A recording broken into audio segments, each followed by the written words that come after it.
Jacob's Burrow, Chapter 50.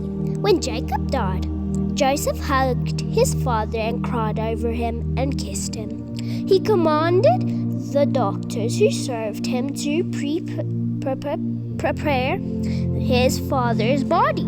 So the doctors prepared Jacob's body to be buried. It took the doctors 40 days to prepare his body.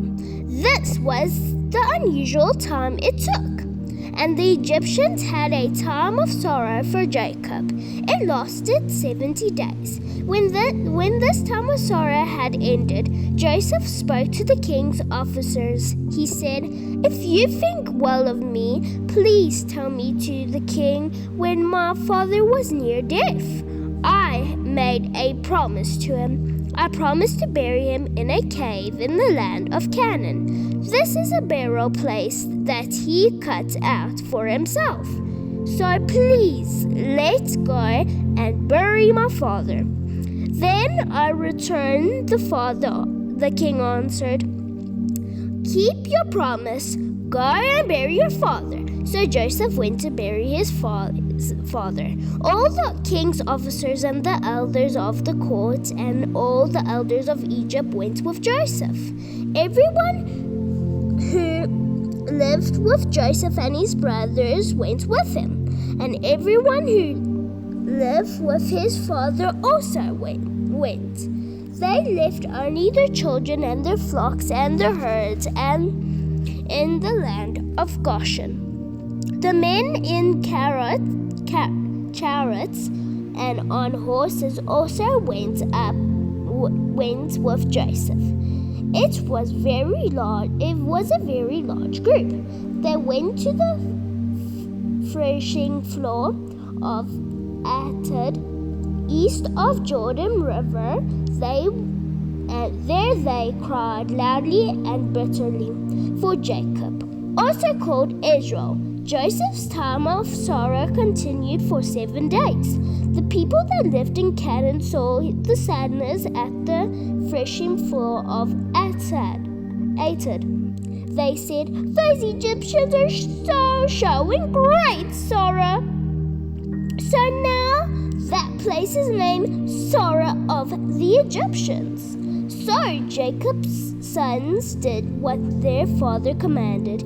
They carried his body to the land of Canaan. They buried it in the cave in the field of Machpelah near Marah. Abraham had brought his cave and field from Ephron and Hittite. He brought the cave to use as a burial place. After Joseph buried his father, he returned to Egypt. His brothers and everyone who had gone with him to bury his father also returned. The brothers feared Joseph. After Jacob died, Joseph's brothers said, "What if Joseph is still angry with us? We didn't say any wrong things to him. What if he plans to pay us back?" So they sent a message to Joseph. It said, "Your father gave this command before he died. He said to us, 'You have done wrong. You have sinned and done evil to Joseph. Tell Joseph to forgive you, his brothers.' So now, Joseph, we beg for you to forgive our wrong. We are the servants of the God of your father." When Joseph received the message, he cried, and his brothers went to him and bowed low before him. They said, "We are your slaves." Then Joseph said to them, "Don't be afraid. Can I do what only God can do? You meant to hurt me, but God turned your evil into good. It was to save the lives of many people, and it was being done. So don't be afraid. I will take care of you and your children." So Joseph comforted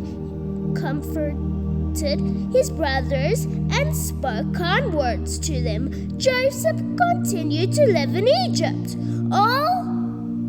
with all his father's family. He died when he was 100 110 years old.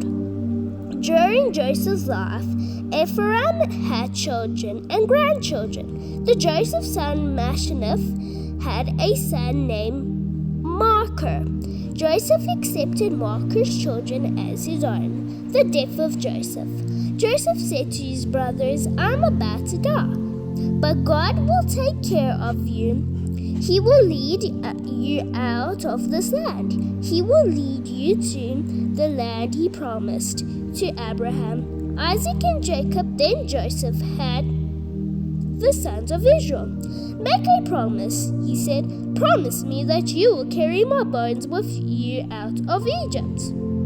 Joseph died when he was 110 years old. Doctors prepared his body for burial. Then he put him in a coffin in Egypt.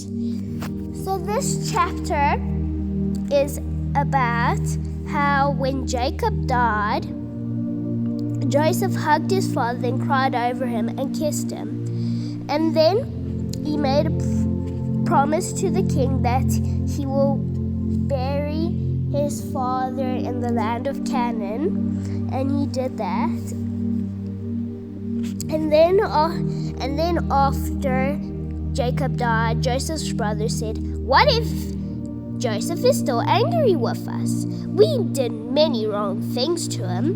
And they made a letter to him saying that they were sorry for what they did.